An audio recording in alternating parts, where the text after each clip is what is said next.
Eu sou o Paulo Rodrigues, professor de História, e essa aula voltada para o 8º ano, nós vamos discutir e tentar aprender um pouco mais sobre a independência do Brasil. Eu espero que vocês gostem. Muito bem. O título aqui, vocês vejam que está um pouco diferente, o processo de independência da América Portuguesa, porque, na verdade, historicamente, né, o correto seria falar América Portuguesa, porque, afinal de contas, o Brasil só vai existir após a sua independência. Mas isso é uma questão só para a gente chamar a atenção. Muito bem, a nossa unidade temática é os processos de independência na América, né? O nosso objeto de conhecimento são os caminhos até a independência do Brasil e nós vamos trabalhar essas duas habilidades do currículo Referência de Minas Gerais. Muito bem. Bom, pessoal, antes de começar a tratar do processo de independência propriamente dito, eu achei prudente que nós fizéssemos uma pequena, muito breve revisão do Brasil Colônia, né? Nós sabemos que a colonização de Portugal sobre o Brasil começou a partir do século XVI, né, 1500, daí para frente, então finalzinho do século XV e início do século XVI, né? Portanto, o Brasil tem um período histórico maior como colônia do que como país independente, né? Nós tivemos como colônia um pouco mais de 300 anos, como país independente nós temos apenas cerca de 200 anos, vai fazer aniversário inclusive em 2022 agora. Muito bem. Bom, qual que era a principal forma de exploração de Portugal sobre a sua colônia? Se dava por meio do monopólio ou exclusivo comercial. O que se tratava disso? Era o controle por parte da metrópole, por parte de Portugal, sobre o comércio do Brasil, né? Tudo que entrava, tudo que saía, era, pelo menos em tese, né? Pelo menos o objetivo era controlar todo o comércio, tudo que saía, tudo que entrava no Brasil. É a partir desse controle sobre o comércio que Portugal buscava extrair o seu lucro da principal colônia, no caso, o nosso querido Brasil. Muito bem. Outra característica também do Brasil colonial é que sua população, aliás, muito pequena população, né, se concentra basicamente na região litorânea. As principais cidades, etc., estão próximos ao litoral, né? Salvador, Rio de Janeiro, Olinda, Recife, etc. Com exceção de Minas Gerais. Minas Gerais, nesse aspecto, é uma exceção. É a região do interior do país mais povoada, por causa das cidades importantes, né, por causa da mineração. Ouro Preto, São João del Rei, Mariana, etc., que até hoje é um patrimônio importante da história de Minas. Muito bem. Havia uma baixíssima relação entre as regiões, as pessoas não se consideravam brasileiras, é bom que se diga, né? Se consideravam baianos, pernambucanos, etc. Não tinha essa ideia ainda de um Brasil, né? E as principais riquezas que foram sendo exploradas ao longo do Brasil colônia, conforme vocês já sabem, é o açúcar e o algodão, principalmente na região do Nordeste, voltado para a exportação, a exploração mineral, né, diga-se de passagem, Minas Gerais com destaque absoluto nesse quesito. A pecuária também é uma importante produção, tanto na região do Sul quanto na região do Vale do Rio São Francisco, né? Ajuda, inclusive, a expansão do território brasileiro, né? E temos também o extrativismo na região norte. Muito bem. Essa produção, esse conjunto de atividades econômicas, basicamente baseado no trabalho escravo, né? Essa é uma grande característica, infelizmente, da história brasileira, né, pessoal? A escravidão é uma marca terrível e muito forte na nossa cultura, na nossa economia, na nossa sociedade, com repercussões, inclusive, até os dias de hoje. Portanto, se havia o trabalho escravo, era uma sociedade também extremamente desigual. Muito bem, olha que curioso, eu trouxe aqui só para a gente ver que o próprio mapa do Brasil ele é uma construção histórica, né? A gente tende a naturalizar esse formato, mas isso se deu ao longo da história. No século XV, o que deveria ser a América Portuguesa é apenas essa parte aqui mais clara, né? Que é estabelecida pelo Tratado de Tordesilhas, né? Então, foi ao longo do tempo, ao longo do século, né, até o século XVIII, até 1750, que os portugueses foram penetrando crescendo nesse território até a gente chegar a essa conformação que hoje nós estamos acostumados a considerar que seja o território brasileiro. Muito bem. Como que esse sistema colonial entra em crise? Isso aqui, o que eu vou dizer agora, vocês já ouviram eu falar algo muito semelhante quando nós discutimos independência da América Espanhola. Vocês vão observar que os motivos, a estrutura, o período é muito marcado, é uma conjuntura muito próxima, tanto para a América Espanhola quanto para a América Portuguesa. Olha só. Primeira questão, a segunda metade do século XVIII, né, o final do século XVIII, ele é marcado por mudanças muito profundas. Revolução Industrial, independência norte-americana, Revolução Francesa, tudo isso tem um impacto muito forte no sistema colonial, né? Todas essas transformações muito marcadas pelas ideias iluministas, que aqui a gente já teve oportunidade de discutir razoavelmente, né, que vocês estão lembrados. Ideias iluministas essas, inclusive, que influenciam as principais revoltas coloniais, notadamente a Inconfidência Mineira e a Conjuração Baiana, né, que já demonstram a insatisfação daqueles que moravam aqui no Brasil contra o sistema colonial, né? Mas o detonador mesmo do processo de descolonização, de independência, vai ser muito ligado à conjuntura europeia da época, marcada após a Revolução Francesa pela ocupação, né, pelo poderio de Napoleão Bonaparte, que no início do século XIX, em 1807, ocupa Portugal. Então, esse evento, ou seja, esse acontecimento histórico vai ter repercussões importantíssimas para o Brasil. Por quê? Porque a corte portuguesa, o príncipe regente, os ministros, enfim, a corte portuguesa foge de Portugal e vem para o Brasil escoltada por navios ingleses, vem para o Brasil, e a maioria dos historiadores consideram, meninos e meninas, que esse acontecimento, ou seja, a vinda da corte portuguesa para o Brasil, fugindo de Napoleão, é o início do nosso processo de independência. Vejam bem, a primeira, o Dom João VI, né, e o restante da corte, cerca de 10 mil pessoas, saem de Portugal no final de 1807 e chegam aqui no início de 1808. E a primeira coisa que Dom João VI vai fazer, inclusive, é a abertura dos portos no Brasil. Ora, a abertura dos portos é exatamente o final daquilo que nós chamamos que era a principal característica da colônia, qual seja o monopólio comercial, percebe? Então, do ponto de vista econômico, o principal instrumento de exploração da colônia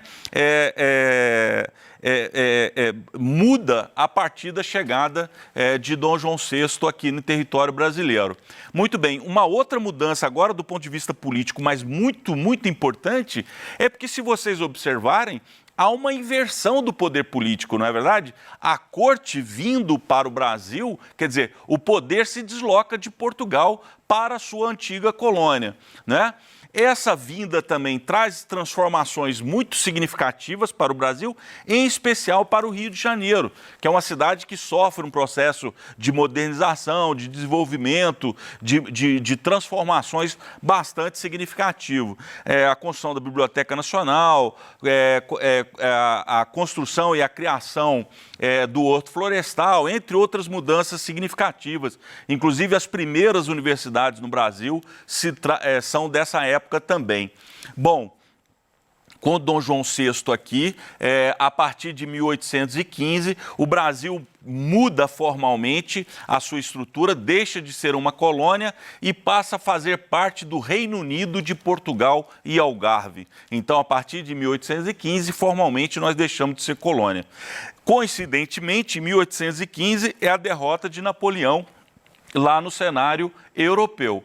Mas vejam bem, eu trouxe até umas imagens para a gente ilustrar isso que a gente acabou de ver, né? Esse aqui é um quadro pintado ilustrando, né, a saída, a fuga da corte imperial portuguesa para o Brasil, né? Vocês veem que é muita gente, embarcaram livros, embarcaram tesouros, etc. Foi realmente algo épico, conforme eu disse, algo em torno de 10 mil pessoas.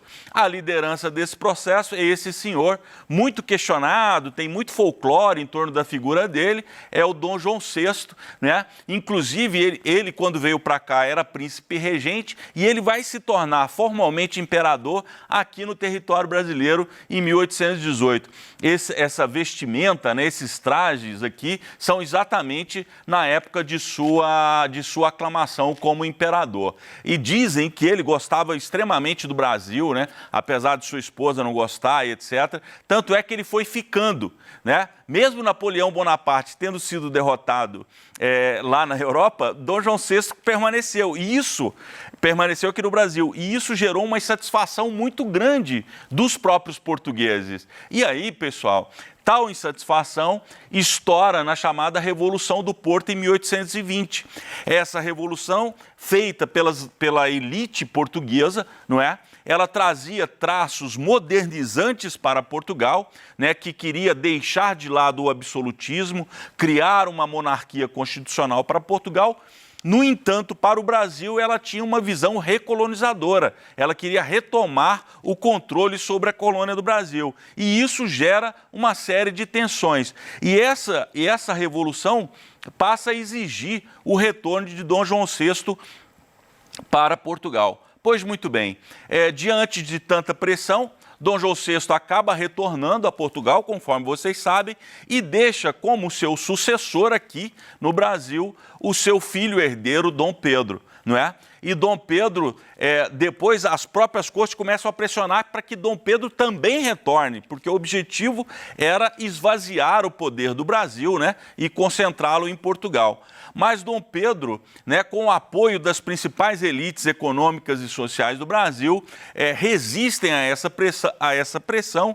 Inclusive tem o famoso dia do fico, né, que é janeiro de 1822, que ele tem aquela declaração famosa: se é pela felicidade, se é para o bem de todos, felicidade geral da nação, diga ao povo que eu fico, né, resistindo à pressão das cortes portuguesas de voltar.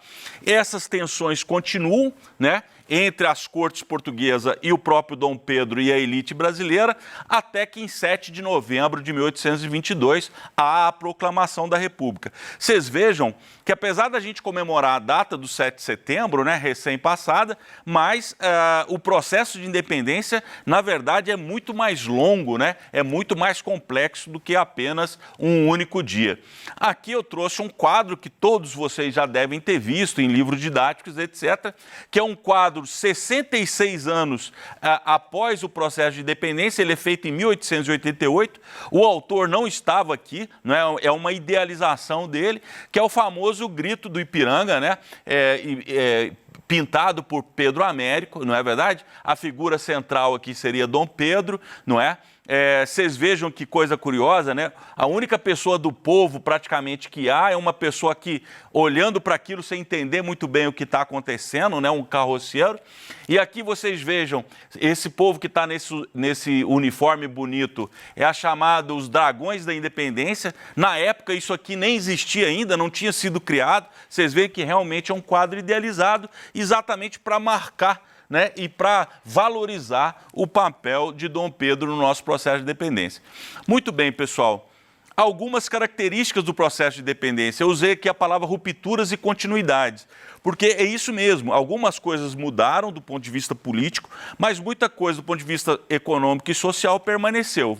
Vamos dar uma passada aqui. Bom, primeira coisa que a gente tem que abolir é aquela ideia que a independência foi um processo pacífico. Não é verdadeiro, né? Várias províncias, Maranhão, Pará, Bahia, entre outros, fizeram uma resistência bastante dura no processo de independência, né? Teve guerra, teve conflito para garantir o processo de independência. Tinha muita gente que era favorável se manter vinculado a Portugal. Outra coisa importante, a independência, como ela foi liderada pela elite econômica brasileira, assim como na maioria dos países da América Espanhola, essa elite não promove mudanças mais profundas, nem do ponto de vista econômico, nem do ponto de vista social. Portanto, o Brasil continua um país escravista, desigual, baseado no latifúndio, não é verdade? Então, há essa permanência aí. Bom, mas tem uma diferença muito importante, porque isso aqui é semelhante com os outros países da América Espanhola, mas, no entanto, tem uma diferença fundamental. A América Espanhola, no seu processo de independência, ela se fragmenta, vocês lembram, né, que a gente tratou na aula? E o Brasil, diferentemente, consegue manter a sua unidade territorial, e isso realmente é muito importante.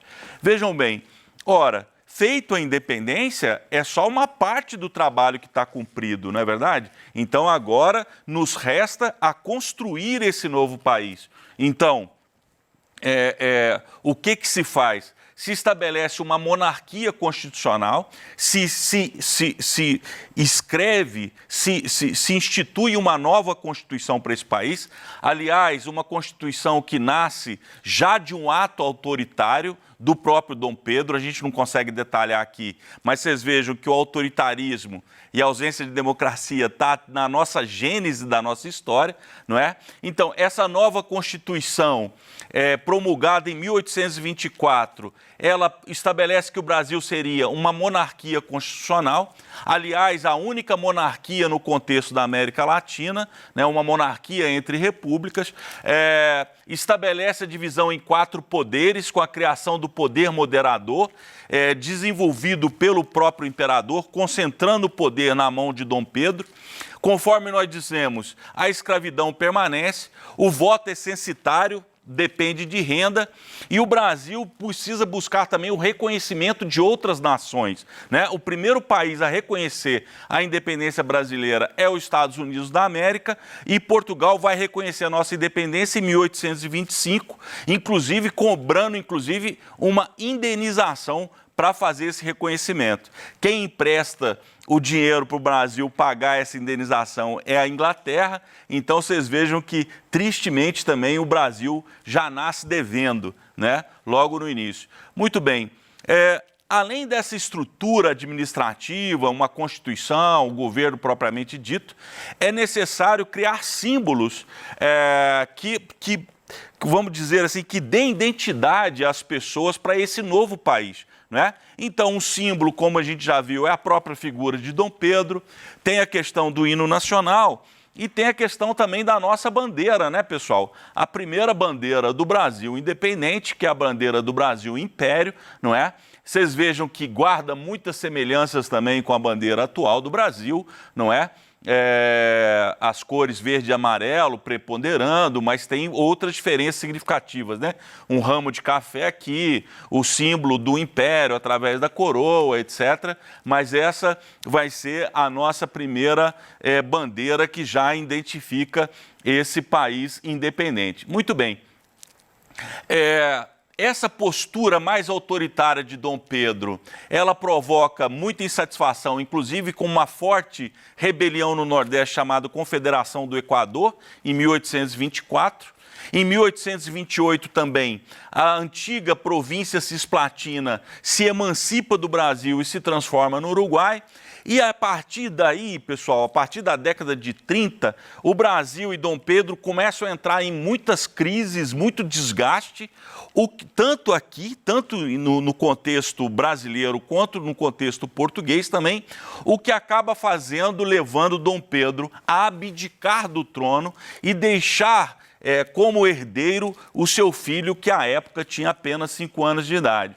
O Brasil, às duras penas, mantém a sua integridade territorial e, a partir desse momento que esse garoto de 5 anos de idade, aqui representado, né, aqui com 4 anos apenas, que vai vir a ser Dom Pedro II, como ele está uma criança ainda, ele vai ter um período da história chamado período regencial, mas aí já é tema para a nossa próxima aula, para o próximo conteúdo de vocês, para o próximo PET de vocês. Aqui nós paramos, então, ao refletir sobre o processo da vinda da família real para cá e da nossa independência. Eu espero que vocês tenham gostado Esses aqui foram os autores que nos ajudaram nessa aula a construir esses slides.